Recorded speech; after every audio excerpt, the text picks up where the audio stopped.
Cerita horor dengan judul Keluargaku Habis. Tapi aku tidak kaya. Aku sudah terikat kontrak dengan siluman ular. Namaku Rudy. Aku tinggal di Depok bersama istri dan anakku. Kami bukan keluarga kaya, tapi cukupi semua kebutuhan tidak pernah jadi masalah besar. Aku punya warung kecil di depan rumah. Jualan sembako, rokok, minuman, dan bensin eceran. Cukup untuk makan sehari-hari. Anakku Andi masih SD. Istriku Siti kadang bantu aku di warung kalau sedang tidak ada kerjaan. Kami hidup biasa. Tapi entah kenapa, hidup biasa itu terasa aman. Sampai suatu hari, segalanya mulai berubah. Semua berawal saat aku percaya pada orang salah. Seorang teman lama, Joko, datang menemuiku. Katanya, dia punya peluang bisnis bagus.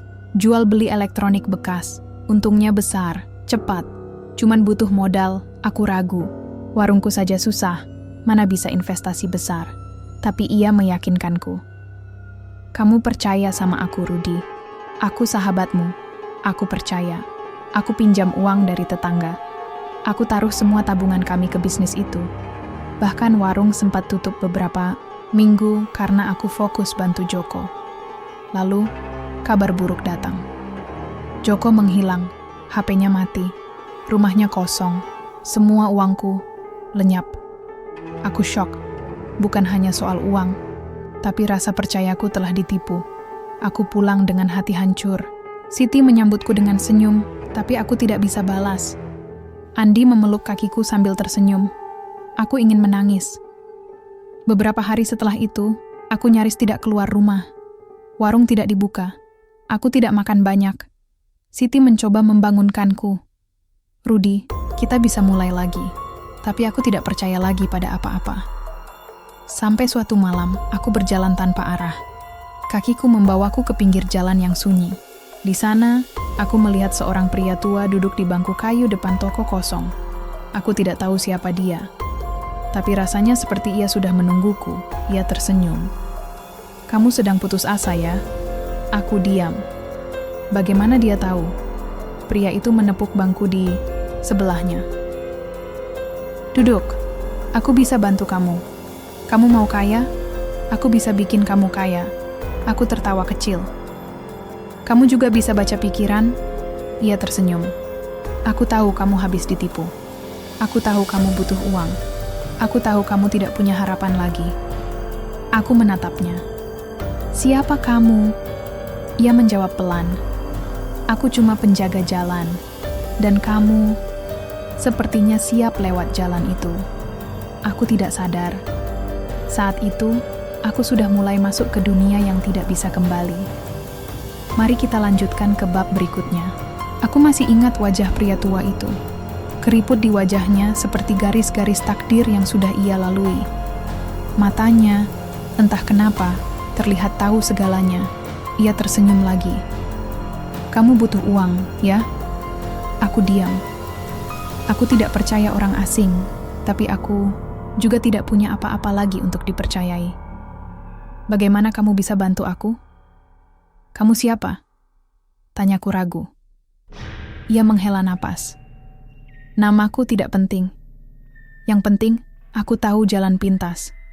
Jalan yang bisa bikin kamu kaya dalam seminggu. Aku mendengus. Sudah ada satu orang menipuku dengan omong kosong begitu. Aku tidak akan jatuh 2 kali. Pria itu tertawa pelan. Kalau kamu tidak percaya, pulang saja. Tapi kalau kamu masih ingin hidup lebih baik, ikut aku. Aku memandang sekeliling. Malam gelap, jalanan sunyi. Hanya lampu jalan redup yang menyinari kami. Dan entah kenapa, aku mengangguk. Kami berjalan bersama. Ia membawaku melewati gang sempit, kecil, dan akhirnya sampai ke pinggir hutan kota. Tempat yang biasanya hanya dilewati truk pengangkut kayu. Kita mau kemana? Tanyaku mulai takut. Tidak jauh, katanya tanpa menoleh. Setelah hampir setengah jam berjalan, kami sampai di sebuah sendang kecil. Airnya hitam pekat. Bau tanah basah menusuk hidung. Di sekitarnya, batu-batu besar dan beberapa sesajen bekas tergeletak di tepi air. "Di sini?" tanyaku heran. Pria tua itu mengangguk. "Ya, tempat ini sudah lama digunakan untuk mereka yang putus asa. Mereka yang tidak punya jalan lain." Aku mengerut. "Jadi, ini tempat pesugihan?" Ia tersenyum samar. "Lebih dari itu. Ini tempat kesepakatan. Kamu minta rezeki, mereka memberimu. Tapi kamu harus bayar nanti." "Nanti? Bayar apa?" Ia tidak menjawab langsung. Ia duduk di atas batu, lalu berkata, "Kalau kamu benar-benar serius, besok malam datang lagi ke sini, sendirian. Bawa beras kuning, telur ayam kampung, dan uang recehan 5.000 rupiah. Aku ragu. Itu semua? Untuk apa?" Ia menatapku tajam. "Untuk membuka mata mereka. Kalau kamu tidak siap, jangan datang. Tapi kalau kamu yakin, kamu akan kaya. Cepat, mudah, tanpa usaha." Aku menelan ludah. Kata-katanya terdengar seperti mantra, menggoda, menyihir. Malam itu, aku pulang tanpa kata. Siti menyambutku seperti biasa.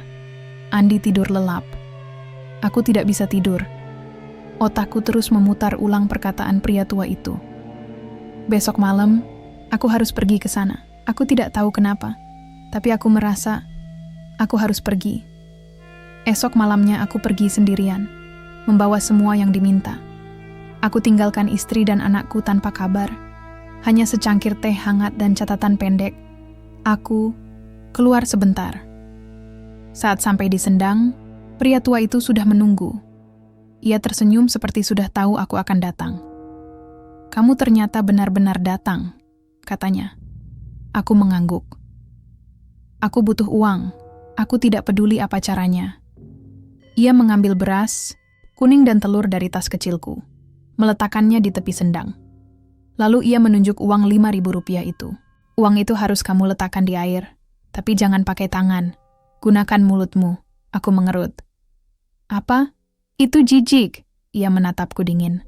"Kalau kamu tidak siap, pulang saja." Aku menatap uang itu.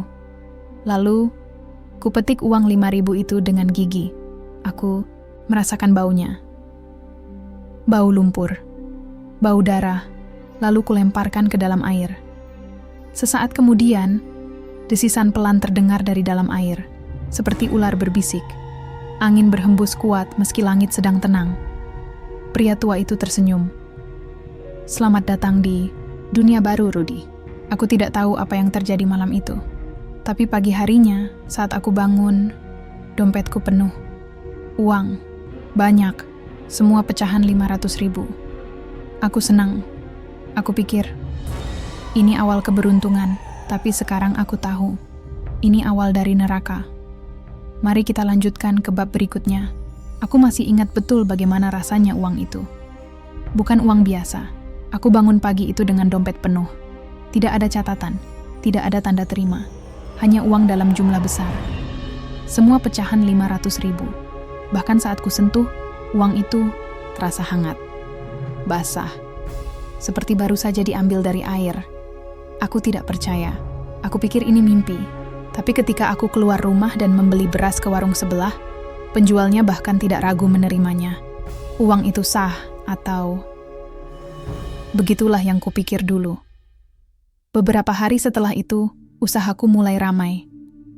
Warung kecilku yang dulunya sepi, tiba-tiba dipenuhi pelanggan.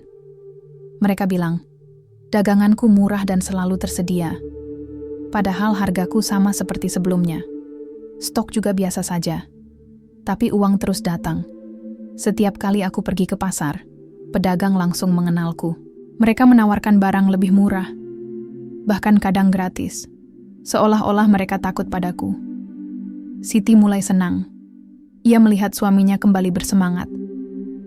Andi pun senang karena bisa beli mainan baru. Kami bahkan liburan ke Ancol. Hal yang belum pernah kami lakukan sejak 2 tahun terakhir. Tapi, ada sesuatu yang aneh. Malam pertama. Aneh pertama kali aku merasakan sesuatu yang tidak normal adalah malam itu. Malam ketiga sejak uang ajaib itu datang. Aku sedang tidur lelap ketika tiba-tiba terbangun oleh desisan pelan, sangat dekat, hampir menyentuh telingaku. Aku membuka mata. Lampu kamar mati. Tapi bulan cukup terang untuk melihat siluet di sudut ruangan. Bayangan hitam, tinggi, tipis, dan matanya menyala merah. Aku mencoba memejamkan mata lagi, berpikir itu hanya efek stres. Tapi, begitu aku tertidur, aku bermimpi buruk. Aku bermimpi bahwa aku bukan manusia lagi. Tubuhku bersisik. Aku merayap di tanah, di sendang, di bawah bulan purnama, dan di sana ada banyak makhluk sepertiku, menanti siapa yang akan jadi korban berikutnya. Aku terbangun basah keringat. Siti sudah bangun duluan. Ia menatapku cemas. "Kamu mimpi buruk?" Aku menggeleng. "Aku tidak tahu, tapi aku takut." Ia mendekapku. "Jangan khawatir, kita sedang di jalur baik. Jangan takut." Aku mengangguk, tapi hatiku tidak yakin. Uang terus datang beberapa minggu berlalu. Uang terus datang entah dari mana. Aku bahkan tidak perlu bekerja keras. Warungku ramai, tapi pendapatan harian tidak bisa menjelaskan semua ini. Aku mulai menyimpan uang itu di brankas. Tapi setiap kali aku membukanya, baunya tidak enak. Bau amis, bau lumpur, bau ular. Suatu hari, aku menemukan sesuatu yang aneh. Di antara tumpukan uang itu, ada satu lembaran yang bertuliskan sesuatu dengan tinta merah. "Kami melihatmu. Kamu milik kami." Aku panik. Aku pikir itu lelucon, atau mungkin coretan dari tetangga, iseng. Tapi besoknya, tulisan itu hilang. Digantikan oleh angka 30. Aku tidak tahu artinya. Sampai beberapa malam kemudian, aku melihat Andi bicara sendiri. Anakku mulai berubah. Andi duduk di depan televisi. Acara kartun favoritnya sedang tayang, tapi ia tidak menonton. Ia menatap kosong ke udara. Lalu ia berkata, "Dia lagi lihat kita, Ayah." Aku menoleh cepat. "Siapa?" Andi menunjuk ke sudut ruangan. "Saudara baruku. Dia seru. Dia bilang aku boleh main sama dia kalau kamu tidur." Aku menatap ke arah yang ditunjuknya. Kosong. Tapi aku bisa merasakan sesuatu. Sesuatu yang menatapku. Sejak malam itu, aku tidak pernah tidur nyenyak. Tanda-tanda dimulai aku mencoba tenang. Aku pikir ini hanya tekanan psikologis. Uang yang banyak membuatku paranoid. Tapi semakin lama, semakin aneh. Listrik sering mati jam 2 dini hari. Bayangan seperti ekor ular sering muncul di cermin air di kamar mandi berubah warna menjadi hijau pekat. Tetangga mulai curiga. Ada yang bilang, "Rezekimu kayaknya tidak halal." Ya, aku marah. Aku tidak mau percaya. Aku pikir ini semua cuma imajinasi. Sampai suatu malam, aku melihatnya. Benar-benar. Seekor ular besar. Panjang. Bersisik hitam.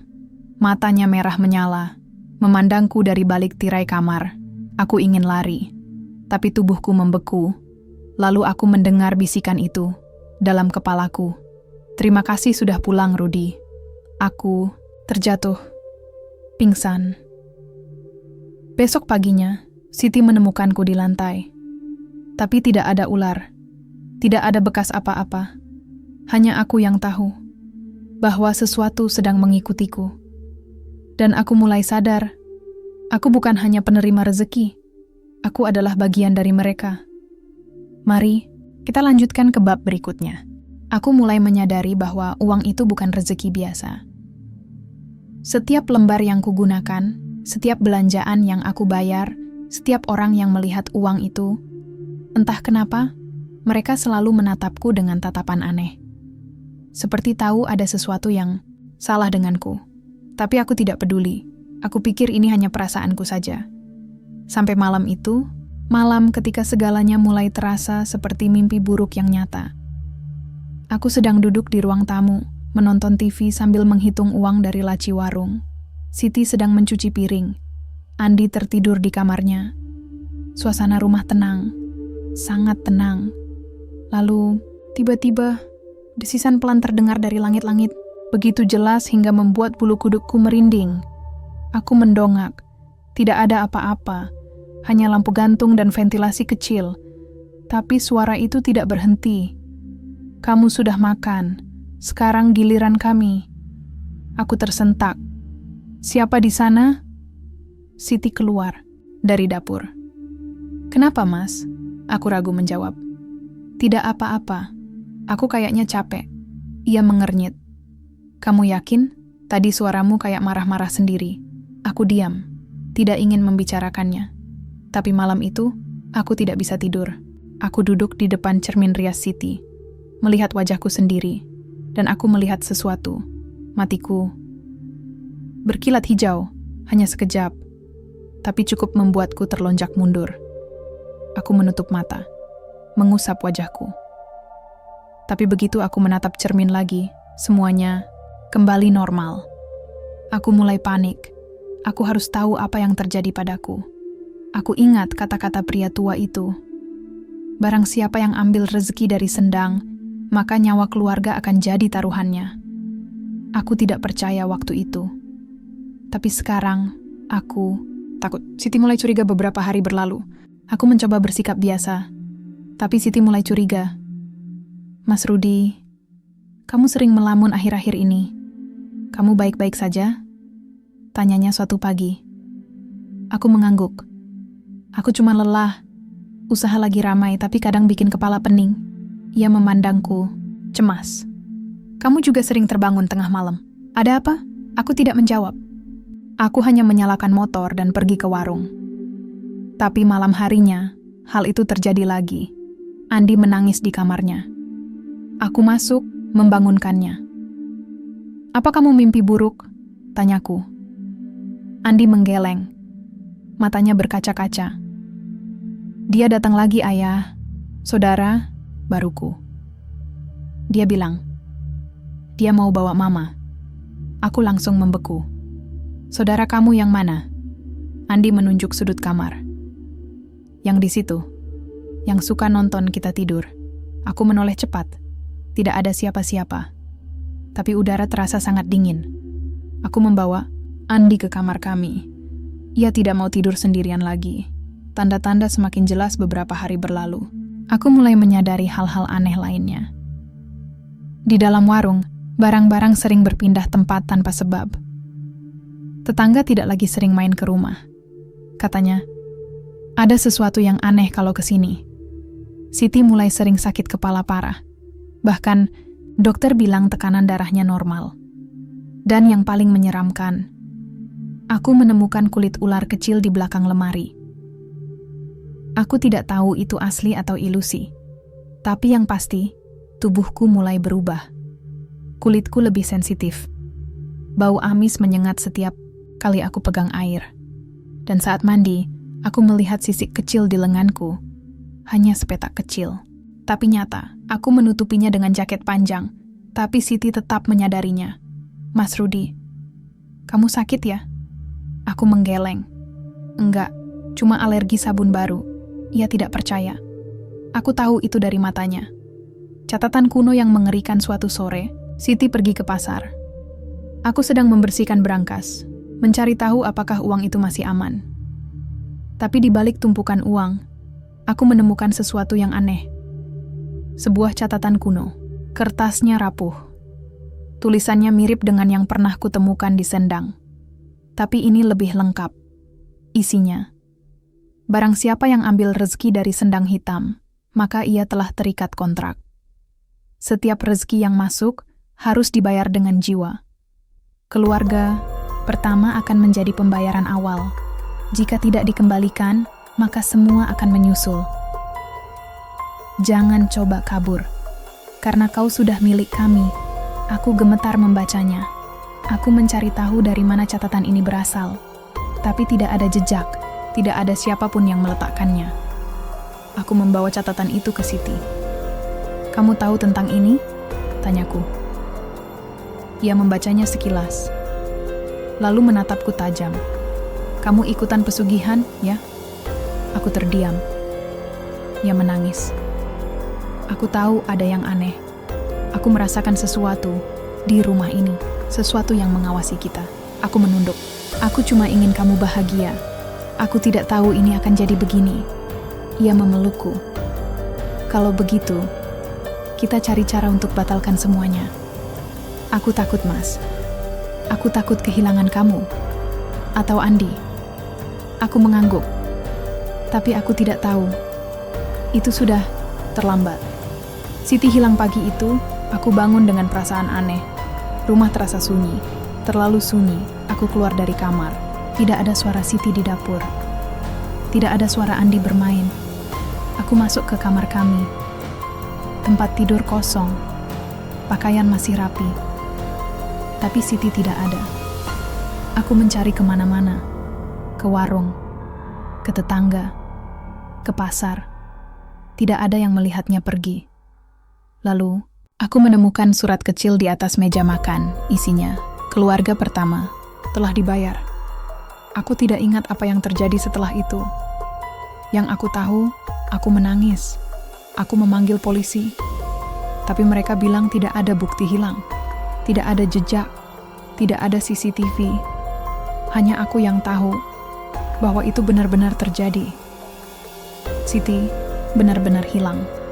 Dan aku tahu, itu karena ulah mereka. Siluman ular itu.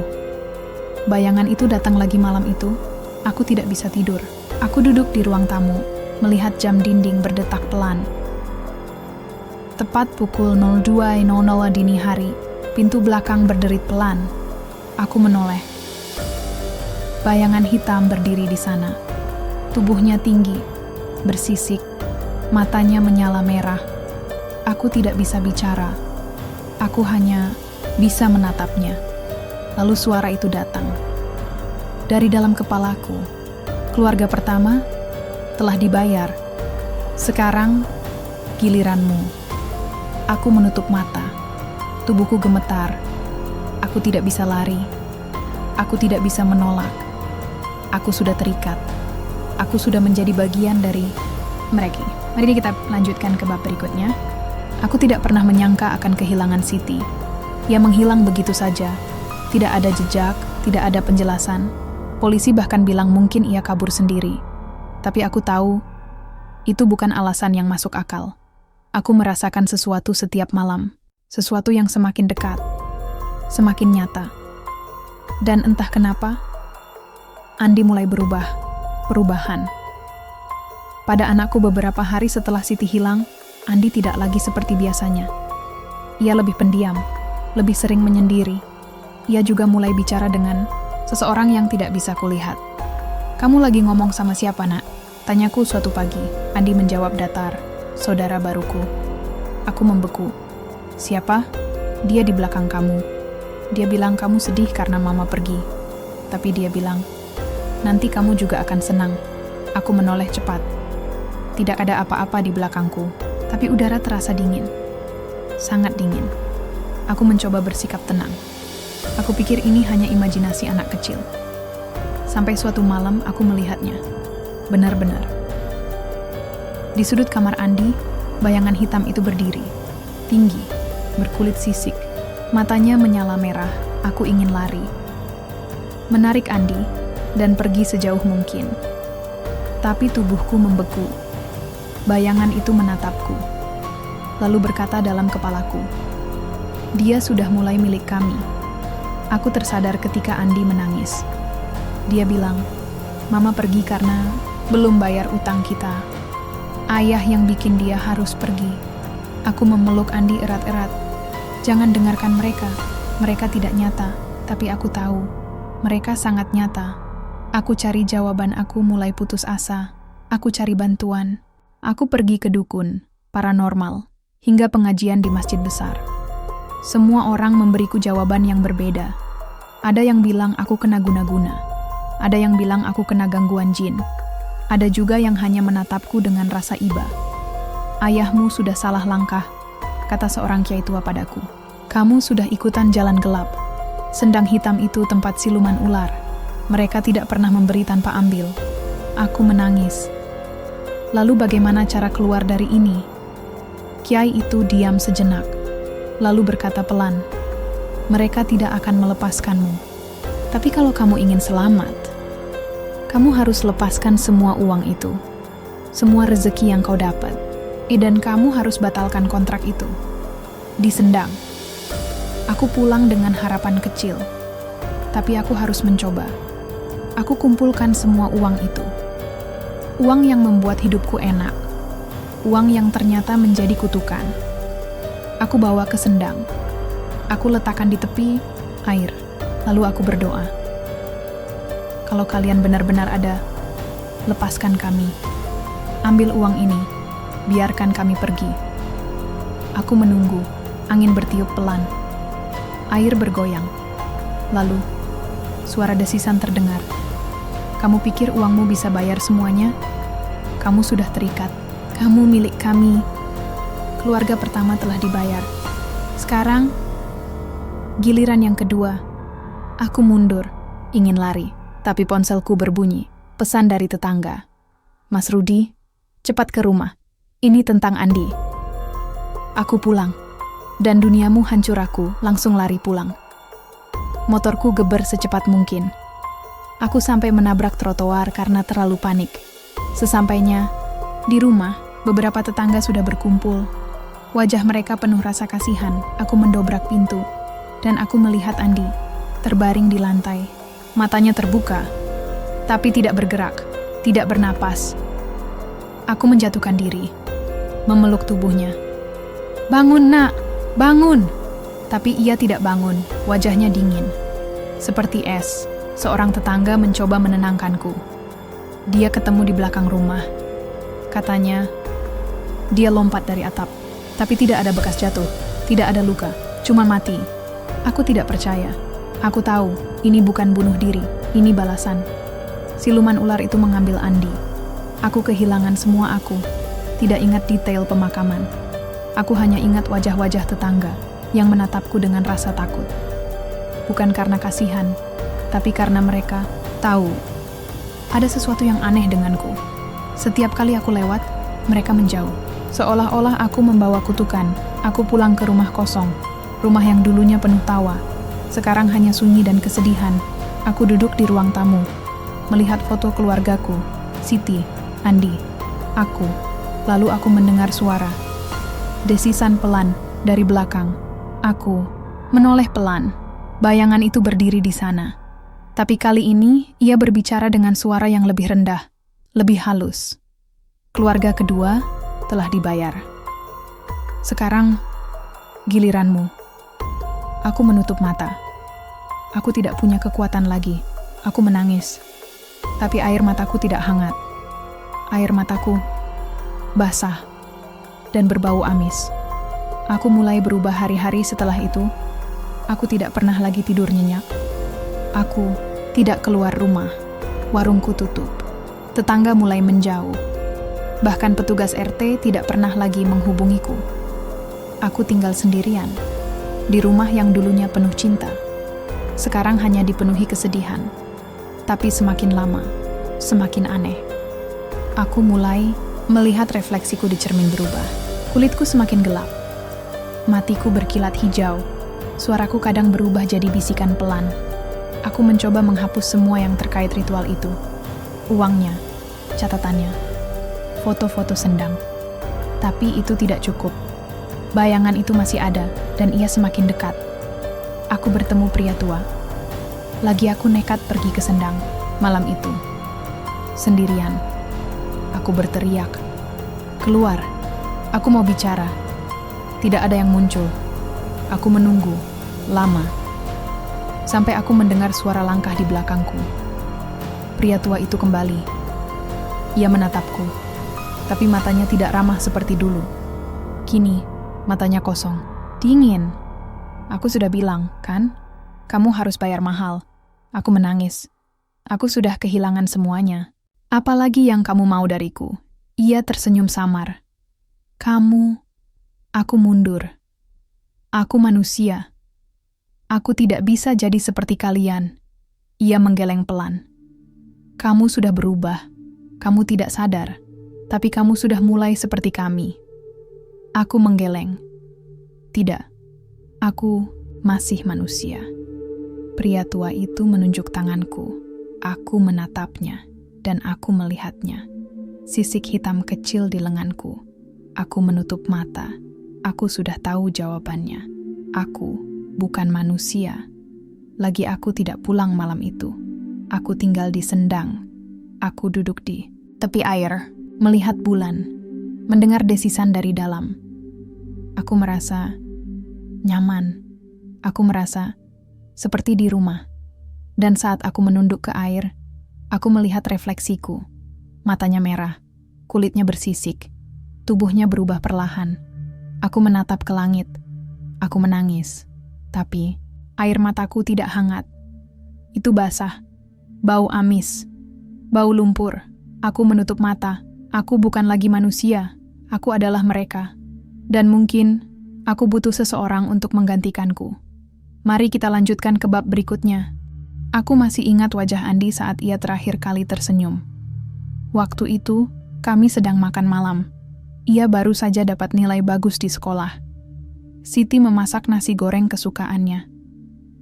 Aku belum merasa bahwa ini akan menjadi malam terakhir kami bertiga. Sekarang, setiap kali aku menutup mata, bayangan itu muncul lagi. Tapi bukan hanya kenangan. Itu seperti nyata. Seperti Andi benar-benar ada di sana.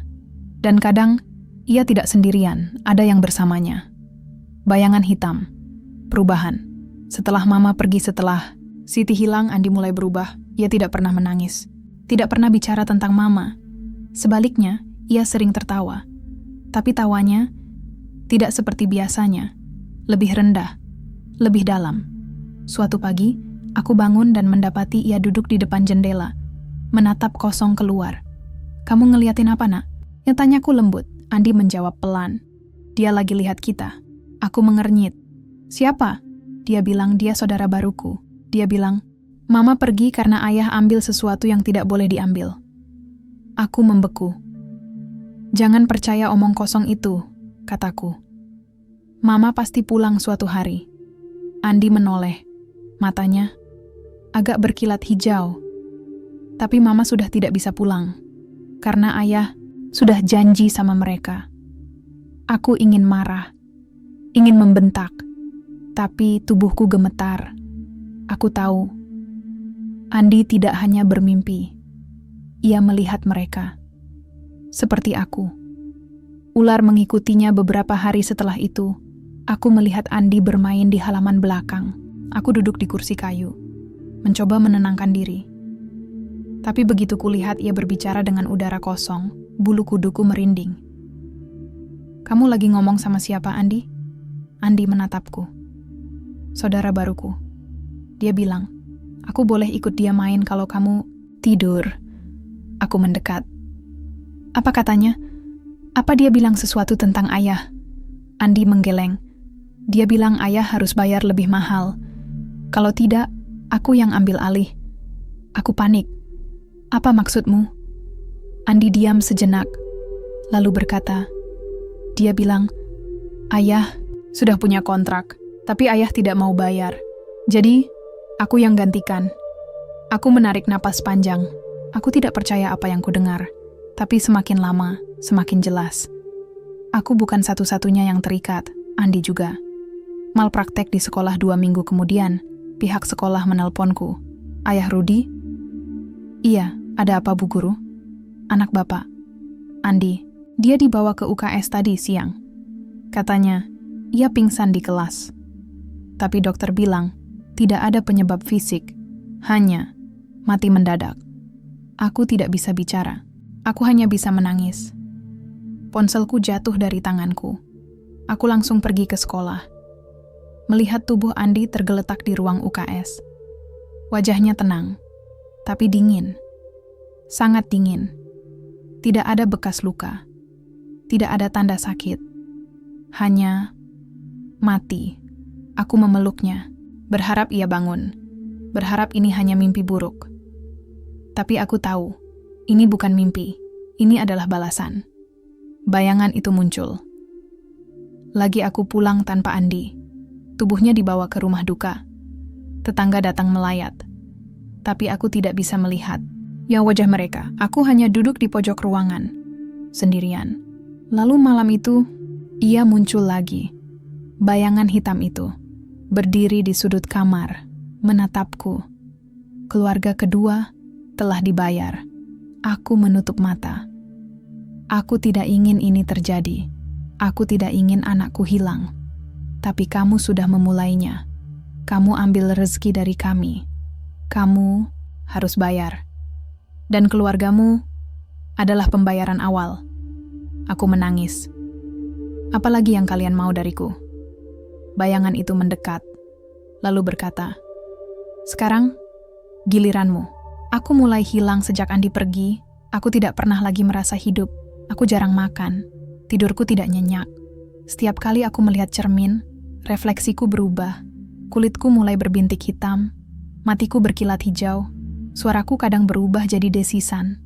Aku mencoba pergi ke dokter, tapi begitu ia menyentuh tanganku, dokter itu menarik tangannya cepat. "Mas Rudi, kamu baik-baik saja?" Aku mengangguk. "Ya, saya cuma kurang istirahat." Dokter itu ragu. Kamu baumu aneh, bau amis, seperti air lumpur." Aku pulang tanpa menjawab. Aku tahu. Aku bukan manusia lagi. Aku sudah menjadi bagian dari mereka. Aku bertemu saudara baru suatu malam. Aku tidak bisa tidur. Aku keluar rumah, berjalan tanpa tujuan, sampai kakiku membawaku kembali ke Sendang. Di sana, siluman ular itu muncul lagi. Kali ini, ia tidak sendirian. Ada banyak makhluk seperti itu. Ular besar, bersisik hitam, matanya menyala merah. Mereka menatapku. Lalu, dari dalam air, muncul sosok Andi. Tapi bukan Andi yang ku kenal. Matanya merah, kulitnya bersisik, senyumnya dingin. "Ayah, ternyata kamu akhirnya datang." Aku mundur. "Kamu siapa? Kamu bukan Andi." Andi, atau makhluk yang menyerupainya, tersenyum. "Aku Andi, cuma aku milik mereka sekarang." Aku senang.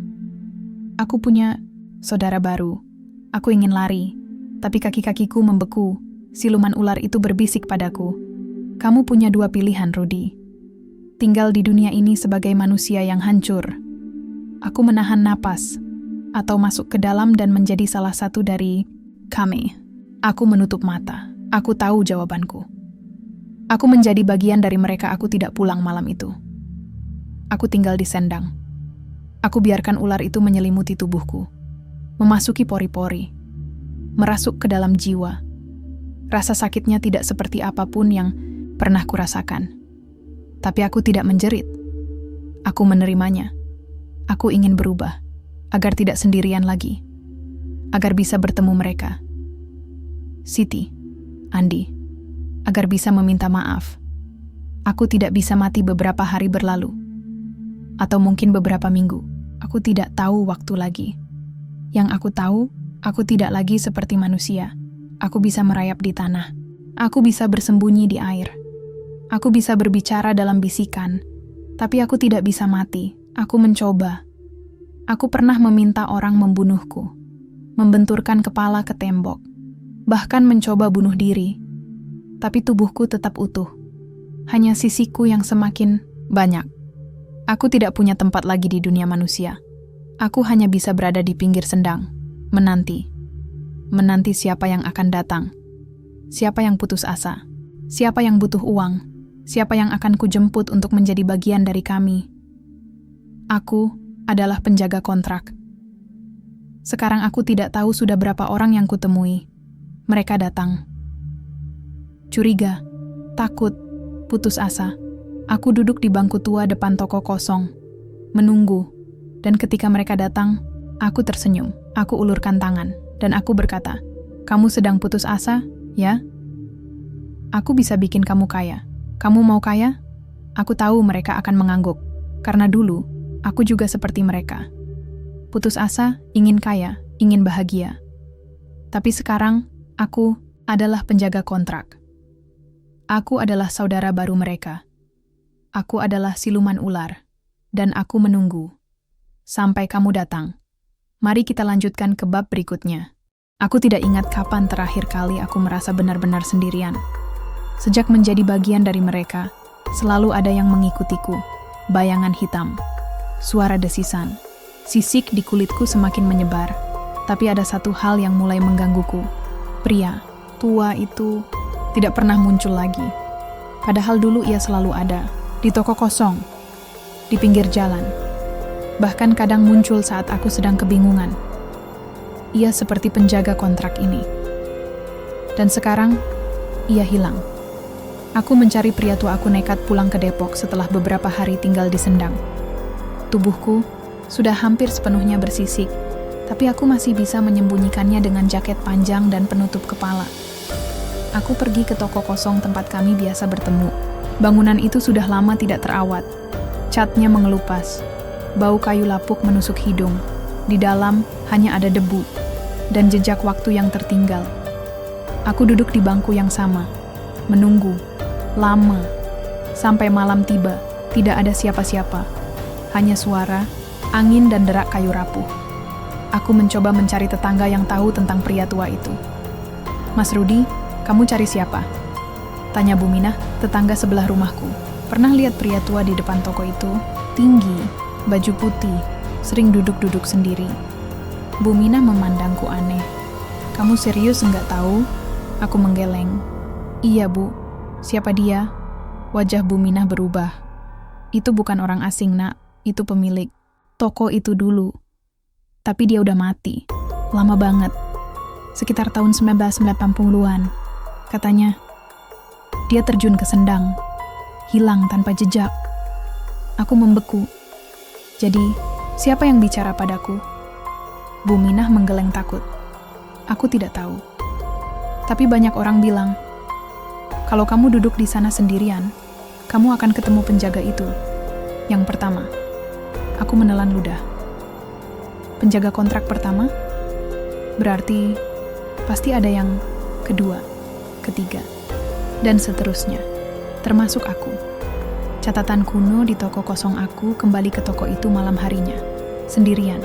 Angin bertiup kencang, langit gelap. Tidak ada bulan. Aku masuk ke dalam toko.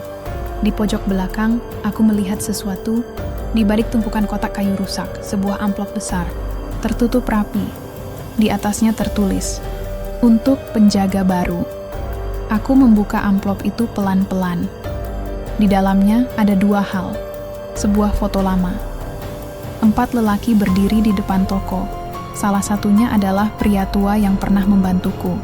Dan sebuah surat, "Kalau kamu membaca ini, berarti kamu sudah ambil jalan itu. Jalan pintas. Jalan instan. Jalan yang terlihat mudah, tapi akhirnya mengambil segalanya darimu. Aku adalah penjaga pertama. Ada 4 penjaga sebelummu, termasuk aku. Kami semua punya cerita yang mirip denganmu. Usaha bangkrut. Keluarga hilang, lalu menemukan Sendang. Kami semua jadi salah satu dari mereka. Tapi tugasku, meninggalkan jejak ini untuk penjaga berikutnya. Kalau kamu ingin keluar, harus ada yang gantikanmu. Karena siluman ular itu tidak akan melepaskanmu, sampai ada manusia lain yang menggantikan posisimu." Aku menatap surat itu lama. Lalu aku melihat foto itu lebih jelas. 4 orang, pria. Tua di kanan adalah pria yang membantuku. Di sebelah kirinya, ada wajah yang familiar. Itu wajahku, atau setidaknya, wajahku jika dibawa ke masa lalu. Aku membawa foto itu pulang. Aku simpan di sakuku. Aku tidak tahu apa artinya. Tapi aku tahu satu hal. Aku tidak bisa keluar dari ini. Tapi mungkin ada jalan untuk melawan. Aku cari orang yang pernah bertemu. Sendang ini aku mulai mencari tahu siapa saja yang pernah datang ke Sendang. Siapa yang pernah mengambil jalur yang sama denganku. Satu persatu, aku temukan. Ada seorang pedagang sayur, Pak Dedi, yang katanya dulu sempat kaya mendadak, lalu usahanya tiba-tiba ambruk. Ada seorang pemuda bernama Rio yang beberapa tahun lalu kabarnya hilang setelah pulang dari hutan kecil. Dan yang paling mengejutkan, ada ibu muda bernama Dewi, yang beberapa minggu lalu ditemukan pingsan di pinggir jalan. Dokter bilang tidak ada penyebab fisik, tapi ia belum sadarkan diri sampai sekarang. Aku pergi ke rumah Dewi. Suaminya Andra menerimaku ragu-ragu. Kenapa Mas Rudi mau datang ke sini? Aku diam sejenak. Saya tahu apa yang terjadi pada istrimu. Andra terkejut. Apa maksudmu? Aku menunjukkan foto itu. Ini istri saya, anak saya, dan saya sendiri. Saya dulunya seperti istrimu, putus asa, ingin kaya. Lalu ikut ritual di Sendang. Andra diam. Matanya berkaca-kaca. Dia juga pergi ke sana. Seminggu sebelum jatuh sakit. Dia bilang, ada yang ajak dia ke Sendang. Dia bilang, uang akan datang. Aku menahan napas. Dia sudah pergi ke sana? Andra mengangguk. Ya, tapi sekarang dia tidak bangun-bangun. Sama sepertimu, cuma bedanya kamu masih bisa jalan. Aku menunduk. Mungkin dia tidak benar-benar sakit. Apa maksudmu? Aku menatap matanya. Mungkin dia sedang di antara kita dan mereka. Bayangan pria tua kembali malam itu. Aku pergi ke Sendang lagi, sendirian. Dan kali ini, aku membawa foto itu. Aku letakkan di atas batu besar di tepi air. Lalu aku berbisik, aku tahu kalian di sini. Aku tahu kalian tidak akan melepaskanku begitu saja. Tapi aku ingin tahu, apakah kontrak ini bisa diputus? Angin berhembus kuat, air mengalir pelan, lalu suara itu terdengar. Kamu pikir kamu bisa pergi begitu saja? Aku menoleh cepat. Pria tua itu kembali, tapi ekspresinya berbeda. Lebih dingin, lebih kosong. Aku sudah bayar mahal, kataku. Aku kehilangan istri, anak, rumah. Apalagi yang kalian mau dariku? Pria tua itu tersenyum samar. Kamu belum selesai? Aku mengerut. Apa maksudmu? Kamu dipilih karena kamu penjaga baru. Kamu harus menjemput yang berikutnya. Sampai itu dilakukan, kamu tetap milik kami. Aku mundur. Aku tidak mau. Aku tidak mau ada yang seperti aku. Pria itu menatapku tajam. Kalau kamu tidak mau melakukannya, kamu akan jadi penghuni Sendang sepanjang zaman. Aku menutup mata. Aku tidak punya pilihan. Aku melihat mereka beberapa malam kemudian. Aku kembali ke Sendang. Tapi kali ini, aku tidak sendirian. Aku membawa Dewi. Suaminya menyetujui, meskipun ia tidak percaya padaku. Ia hanya mau mencoba segala cara agar istrinya sadar. Aku membawa Dewi ke Sendang. Aku letakkan tangannya di air. Detik itu juga, airnya berubah warna, menjadi hijau pekat. Bau amis menyengat. Dewi menangis tiba-tiba. Ada yang menyentuhku. Aku menatap air.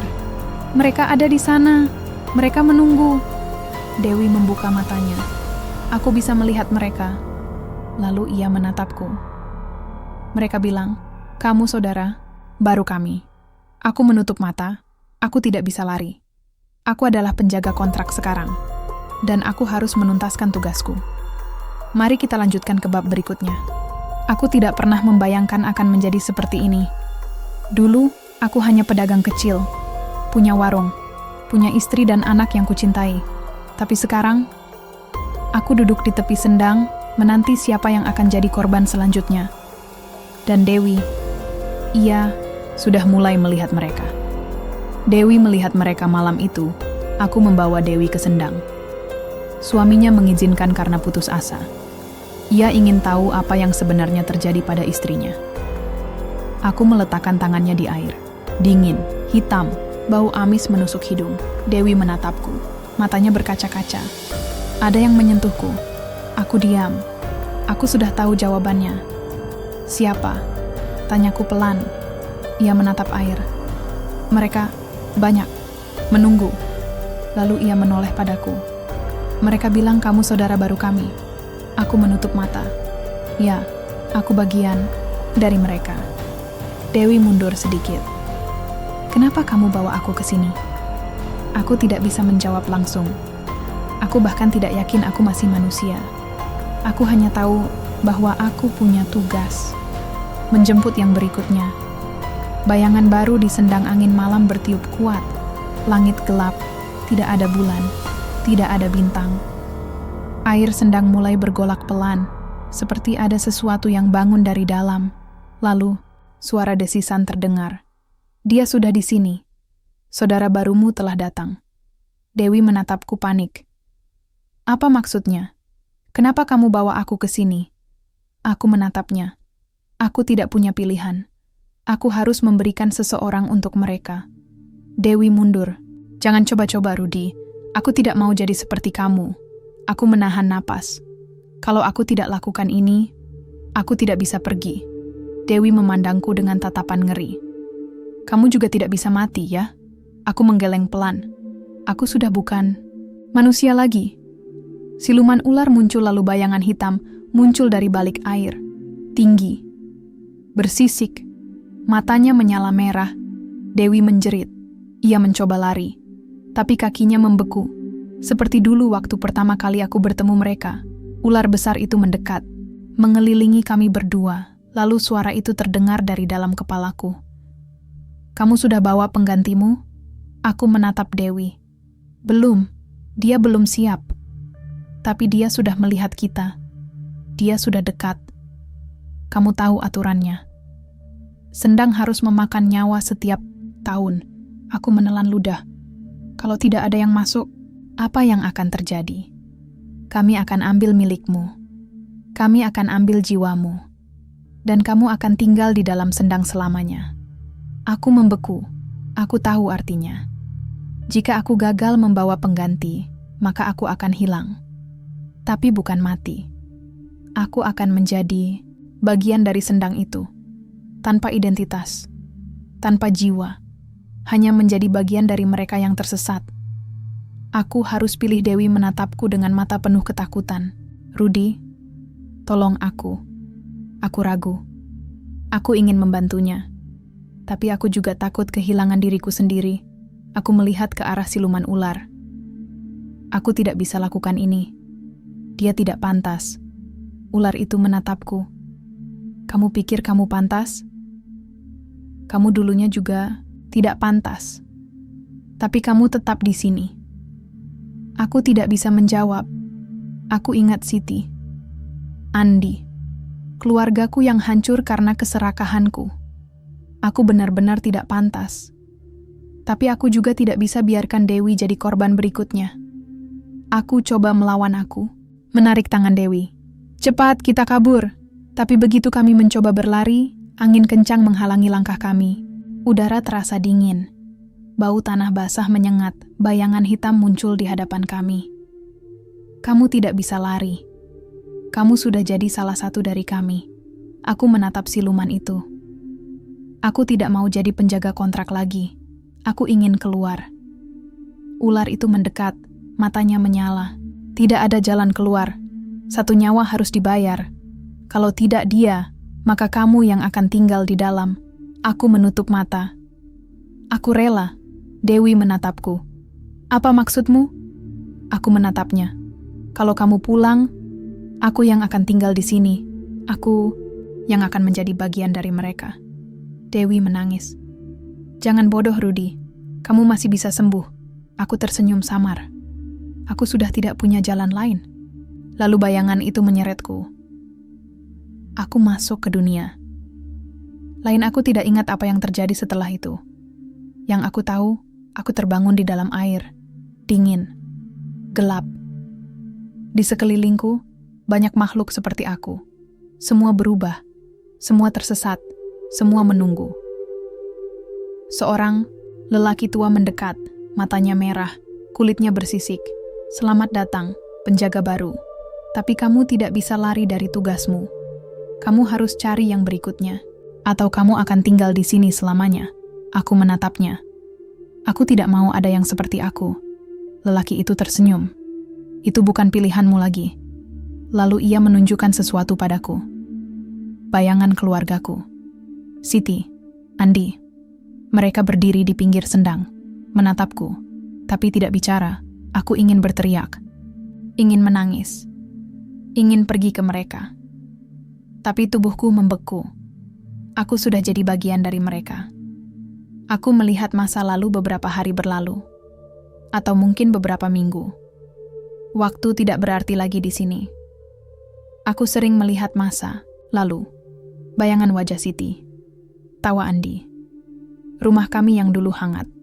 Tapi sekarang, aku hanya bisa melihat, aku tidak bisa menyentuh, tidak bisa bicara, tidak bisa pulang.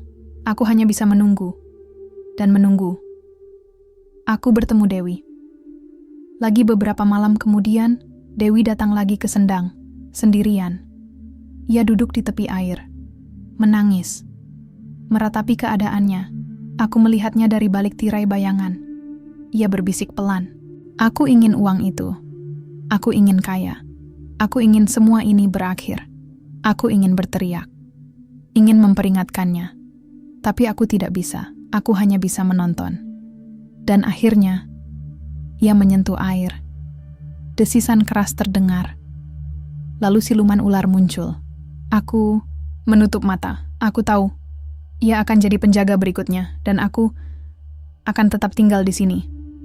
Selamanya. Aku bukan manusia. Lagi aku tidak bisa tidur. Aku tidak bisa mati. Aku hanya bisa menunggu.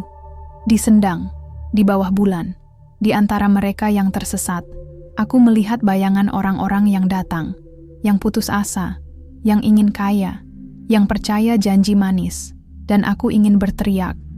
Ingin bilang, jangan percaya, tapi suaraku tidak keluar. Aku hanya bisa menatap dan menunggu karena aku sudah bukan manusia lagi. Aku adalah bagian dari mereka, penjaga kontrak, pembuka jalan, pemanggil jiwa. Dan mungkin kamu adalah yang berikutnya. Aku tidak bisa lari. Aku sudah tahu sejak awal. Sendang itu hidup, bernapas, menunggu. Setiap tahun ia harus memakan jiwa. Dan aku, salah satu penjaganya. Dewi kini duduk di tepi Sendang. Tangannya menyentuh air hitam itu dengan ragu. Matanya berkaca-kaca, hatinya penuh keraguan, tapi ia tetap di sana. Dan aku tahu, itu sudah cukup. Dewi mengambil langkah pertama malam itu. Dewi datang tanpa suami atau keluarga. Ia sendirian, seperti semua orang yang datang ke sini. Ia membawa beras kuning dan telur ayam kampung. Sama seperti yang pernah kulakukan.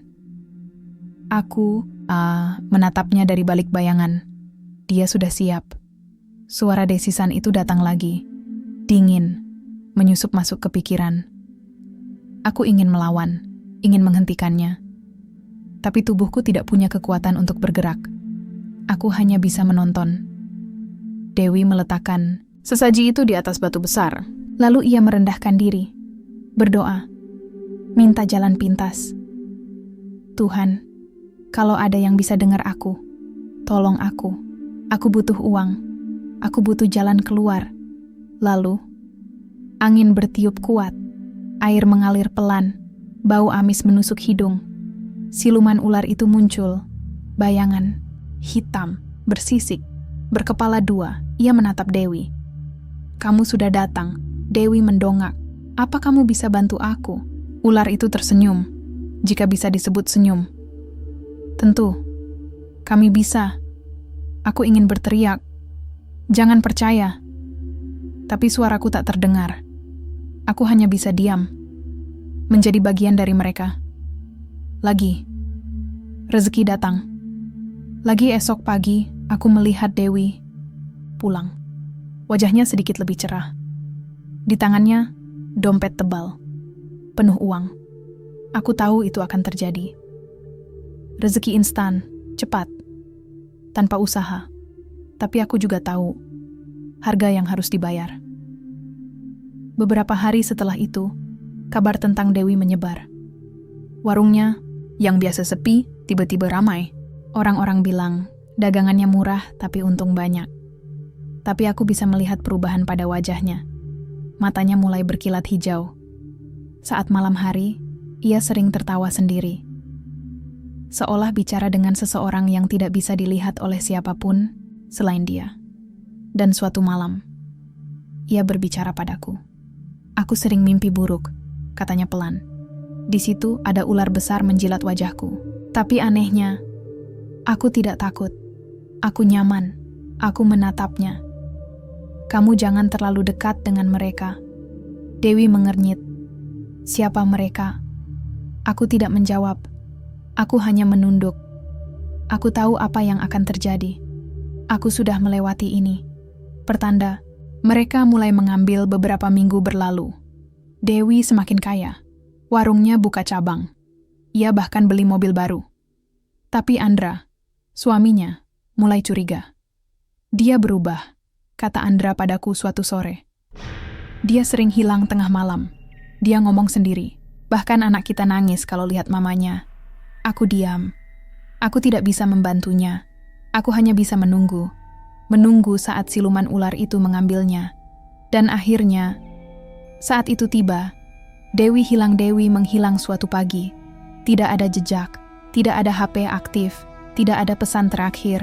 Andra panik. Ia mencari kemana-mana, termasuk ke rumahku.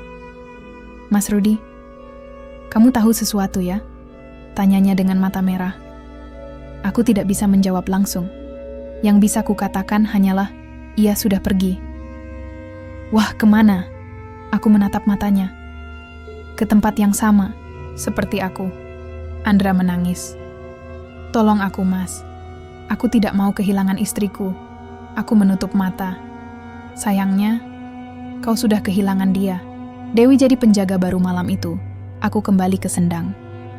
Dewi sudah ada di sana. Berdiri di atas batu besar. Kulitnya bersisik. Matanya menyala merah. Ia menatapku. Selamat tinggal, Rudi. Aku ingin menjawab, tapi aku tahu artinya. Ia akan menjadi penjaga baruku. Dan aku akan pergi. Tapi kemana? Aku tidak tahu. Aku tidak bisa. Aku mencoba pulang ke Depok. Rumahku masih berdiri. Warungku tutup. Tetangga jarang lewat. Semua berubah. Aku duduk di ruang tamu. Di kursi. Goyang yang dulu sering dipakai Siti. Aku menutup mata dan aku melihatnya. Siti. Andi. Mereka berdiri di pojok ruangan. Menatapku. Tapi mereka tidak bicara. Aku mencoba mendekat. Tapi begitu aku menyentuh mereka, mereka menghilang. Hanya debu yang tersisa. Aku menangis. Tapi air mataku tidak hangat. Itu dingin. Hitam. Bau lumpur. Aku bukan manusia lagi. Aku adalah pengembara antara dunia hidup dan mati. Aku dapat tugas baru, aku kembali ke Sendang. Bayangan hitam menyambutku. Kamu belum selesai. Kamu milik kami, sampai kau melakukan tugasmu. Aku menatap mereka. Apa tugasku? Ular itu menatapku. Matanya menyala. Cari yang lain. Sendang harus memakan nyawa lagi. Aku mundur. Aku tidak mau biarkan itu terjadi lagi. Ular itu tersenyum. Kalau kamu tidak lakukan itu, maka kamu yang akan tinggal di dalam. Aku membeku. Aku tahu artinya.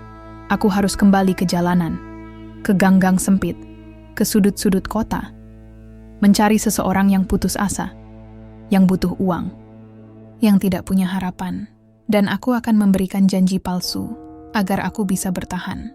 Aku sudah tidak bisa pulang. Setiap kali aku mencoba masuk ke rumah lama kami, hanya ada angin dingin yang menyambut. Bau amis dari tubuhku semakin kuat. Dan setiap kaca atau cermin yang kutemui, wajahku terlihat berubah. Matanya merah. Kulitnya bersisik. Senyumnya seperti ular yang sedang memangsa. Aku bukan manusia lagi. Aku adalah mereka. Dan sekarang, aku harus menjalankan tugas itu. Sampai seseorang menggantikanku. Atau sampai aku menjadi bagian dari Sendang selamanya. Dewi sudah mengambil alasku. Aku melihat Dewi duduk di bangku kayu depan toko kosong tempat dulu aku pertama kali bertemu pria tua. Ia kini menjadi penjaga kontrak baru. Di tangannya, ia memegang sesaji kecil. Di matanya, kilatan hijau mulai muncul. Ia belum sepenuhnya berubah, tapi akan segera. Aku menatapnya dari jauh. Hatiku perih. Ia dulunya seperti aku. Putus asa. Butuh uang. Ingin membahagiakan keluarga. Sekarang, ia salah satu dari kami. Dan aku Harus pergi. Siluman ular memberiku tugas baru malam itu. Siluman ular datang padaku. Matanya menyala dalam kegelapan. Kamu sudah lepaskan bebanmu. Tapi kamu masih milik kami. Kamu punya tugas baru. Cari jiwa lain yang putus asa, yang ingin kaya. Aku menatap mereka. Aku tidak mau ada yang seperti aku. Ular itu tersenyum. Itu bukan pilihanmu. Kami tetap akan mengambil, cepat atau lambat. Kalau kamu tidak bantu, maka kamu yang akan tinggal di dalam sendang selamanya. Aku menelan ludah. Baik. Lalu mereka menghilang, dan aku mulai berjalan. Aku mulai mencari orang baru aku berkeliling Depok. Melihat jalanan yang dulu sering kulalui, warung-warung kecil, rumah-rumah sederhana. Semua terasa familiar, tapi aku tidak bisa pulang. Aku mencari orang yang sedang sendirian, yang menangis di pojokan, yang terlihat seperti tidak punya harapan. Dan akhirnya, aku menemukannya. Seorang pemuda, duduk di pinggir jalan, HP-nya mati, dompetnya kosong, matanya berkaca-kaca. Aku mendekat, menyapanya pelan. Kamu sedang putus asa, ya? Pemuda itu menoleh, wajahnya penuh keraguan. Siapa kamu?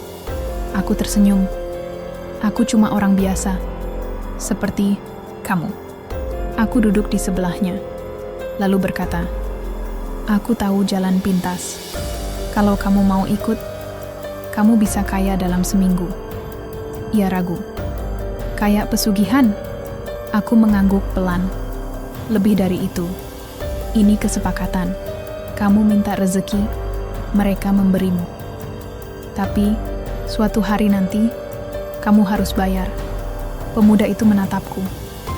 Berani ambil resiko. Aku tersenyum. Sama sepertiku dulu. Aku jadi penjaga kontrak. Beberapa malam kemudian, aku membawa pemuda itu ke sendang. Ia membawa semua yang diminta. Beras kuning, telur ayam kampung, dan uang Rp5.000. Aku menatapnya. Kamu yakin? Ia mengangguk. Aku butuh uang untuk biaya pengobatan mama. Aku tidak punya jalan lain. Aku diam sejenak. Lalu aku berkata pelan. Kalau begitu, lemparkan uang itu ke air. Ia melakukannya. Desisan pelan terdengar dari dalam air. Bayangan hitam muncul. Selamat datang. Aku menatap pemuda itu. Ini adalah awal darinya. Dan mungkin ini juga akhir dariku. Aku melepaskan tugas pagi itu. Aku bangun dengan tubuh yang lebih ringan. Udara terasa lebih hangat. Bau amis di sekujur tubuhku mulai berkurang. Aku pergi ke sendang. Melihat pemuda itu duduk di bangku kayu. Ia sudah mengenakan jaket panjang. Ia sudah mulai berubah. Ia menatapku. Kamu siapa sebenarnya? Aku tersenyum samar. Hanya penjaga lama. Sekarang, tugasmu sudah mulai. Ia mengangguk. Masih takut. Tapi percaya, aku meninggalkannya di sana. Sendirian. Dan untuk pertama kalinya dalam waktu yang sangat lama, aku merasa lega. Aku pergi, tapi tidak benar-benar bebas. Aku berjalan tanpa arah. Aku tidak bisa pulang ke rumah. Aku tidak bisa kembali ke dunia manusia. Tapi aku juga tidak bisa masuk ke sendang. Aku sudah melepas tugasku. Aku sudah menyerahkan semuanya. Aku hanyalah roh yang tersesat, sebuah bayangan, sebuah bisikan. Dan kadang, aku muncul dalam mimpi mereka yang sedang putus asa, menawarkan janji manis. Ikut aku, kamu pasti kaya. Aku tahu, itu salah. Aku tahu, itu kejam, tapi aku tidak punya pilihan. Aku adalah bagian dari mereka. Penjaga kontrak, pembuka jalan, pemanggil jiwa, dan mungkin kamu adalah yang berikutnya.